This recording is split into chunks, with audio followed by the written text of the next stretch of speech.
اگر تو 10 برس تک بھی بے روزگار رہے اور تیرے پاس کھانے کو بھی کچھ نہ ہو تو پھر بھی تو علم سے منہ نہ موڑ۔ جو حد سے زیادہ پیار کرتا ہے وہ حد سے زیادہ نفرت بھی کر سکتا ہے، کیونکہ شیشہ جب ٹوٹتا ہے تو وہ خطرناک خنجر بن جاتا ہے۔ زہر دکانوں پر نقلی اور زبانوں پر اصلی ملتا ہے۔ زیادہ کی ہوس حاصل شدہ کا لطف نہیں لینے دیتی۔ انسان کی عقل صرف اتنی ہے کہ اسے جانور کہا جائے تو ناراض ہو جاتا ہے اور شیر کہا جائے تو خوش ہو جاتا ہے۔ بہترین وقت وہ ہے جس میں بدترین لوگ سامنے آ جائیں۔ پتھر میں ایک نقص ہے کہ وہ کبھی پگھلتا نہیں، لیکن پتھر میں ایک خوبی یہ بھی ہے کہ وہ کبھی بدلتا نہیں۔ خوش فہمیوں کے سلسلے اتنے دراز ہیں کہ ہر اینٹ سوچتی ہے کہ دیوار مجھ سے ہے۔ جب چاقو، خنجر، تیر اور تلوار آپس میں پوچھتے ہیں کہ گہرا زخم کون دیتا ہے تو الفاظ پیچھے بیٹھ کر مسکراتے ہیں۔ اللہ جب بہترین سے نوازتا ہے تو پہلے آزمائش سے گزارتا ہے۔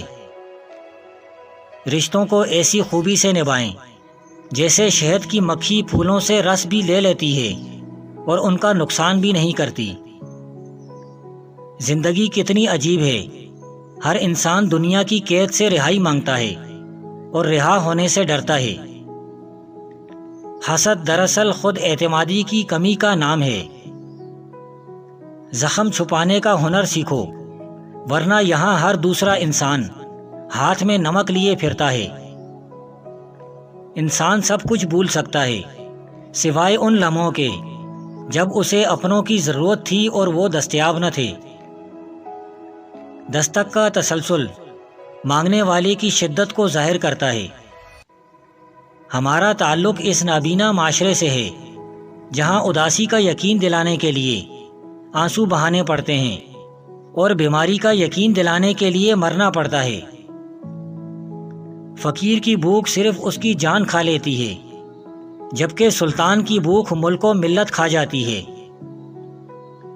کچھ لوگ آپ سے صرف اتنی محبت کرتے ہیں جتنا وہ آپ کو استعمال کر سکتے ہیں۔ جہاں ان کا مفاد ختم وہاں ان کی محبت بھی ختم۔ دولت حیثیت بدل سکتی ہے، اوقات نہیں۔ کسی ناقدر شخص سے محبت کرنا ایسے ہے جیسے آپ اسے سونے کے پیالے میں آب حیات پیش کریں اور وہ اسے ہونٹوں سے لگانے کے بجائے اپنے پیر دھو لے۔ جب انسان کا غم یا خوشی حد سے زیادہ بڑھ جائے تو دنیا اس کی نظر میں حقیر ہو جاتی ہے۔ بغیر نقشے کے پرندے بھی اپنے مقام تک پہنچ جاتے ہیں، مگر ایک انسان ہے جو دل سے دل تک پہنچنے میں ناکام رہتا ہے۔ رشتوں کو جوڑے رکھنے کے لیے کبھی کبھی گونگا، بہرا اور اندھا ہونا پڑتا ہے۔ تیرے وجود کی بنیاد تیرا باپ ہی ہے، اگر وہ نہ ہوتا تو تو بھی نہ ہوتا۔ تو جان لو تمہارے اندر جو بھی اچھائی ہے اس نعمت کی بنیاد تمہارا باپ ہے۔ انسان سے محبت وہی کر سکتا ہے جس پر خدا مہربان ہو۔ اگر آپ حادثاتی طور پر کسی سے 2-4 کتابیں زیادہ پڑھ گئے ہیں تو انہیں ہضم کرنا سیکھیں، دوسروں کا جینا حرام نہ کریں۔ سب سے بہتر اور عزت کا لقمہ وہ ہے جسے اپنی محنت اور کوشش سے حاصل کیا جائے۔ ہم لوگ نیک بننا نہیں، صرف نیک دکھنا اور نیک کہلانا چاہتے ہیں، اور یہ منافقت کا سب سے اعلیٰ درجہ ہے۔ خودکشی اسلام میں حرام ہے اور موت مسائل کا حل نہیں ہوتی۔ اچھی باتیں پڑھنے کی عادت ہو تو اچھی باتیں کرنے کی عادت خود بخود بن جاتی ہے۔ انسان اکڑ کر ایک ٹیلے پر نہیں چڑھ سکتا، لیکن جھک کر ایک پہاڑ پر پہنچ سکتا ہے۔ عاجزی سے جھکنا سیکھیں تاکہ بلندی نصیب ہو۔ یہ دنیا بوڑھی ہو چکی ہے اور مجھے وہ دنیا چاہیے جو بچوں کی طرح مسکرائے۔ اگر قدر نہیں کرو گے تو اللہ چھین لے گا، وہ پھر چاہے رزق ہو یا عشق۔ زندگی مسلسل امتحان ہے، یہاں 10 بار گرنے کے بعد 11ویں بار اٹھ جانے کا نام کامیابی ہے۔ بہترین زندگی جینے کے لیے اس حقیقت کو تسلیم کرنا پڑتا ہے کہ سب کو سب کچھ نہیں مل سکتا۔ خدا کے ہاں مقام صرف دل کی کیفیت کا ہے۔ اللہ اور انسان کا تعلق الف ہے، یہ ایک سیدھی لکیر جیسا تعلق ہے جس کے ایک سرے پر اللہ ہے اور دوسرے سرے پر بندہ ہے۔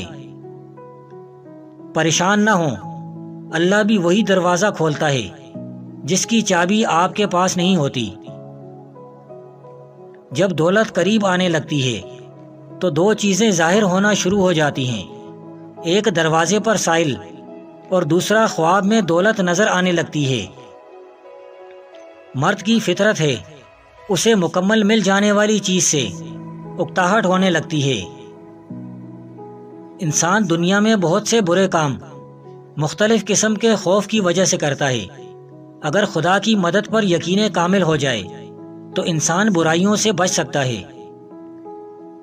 خواہشات سوئے ہوئے کتے کی طرح ہے، ان کے اندر خیر و شر پوشیدہ ہے۔ اچھا بولنے سے پہلے اچھا سننا ضروری ہے۔ ایک انسان کو پہلے اچھا سننا چاہیے اور اسی سے بولنے کا فن سیکھنا چاہیے۔ روٹی کا خشک ٹکڑا اور یا رازق لکھ کر جیب میں رکھا کرو، بہت جلد دولت مند بن جاؤ گے۔ وہی بندہ اپنے مقصد میں کامیاب ہوتا ہے جو اپنے نفس کے خلاف جنگ کرتا ہے۔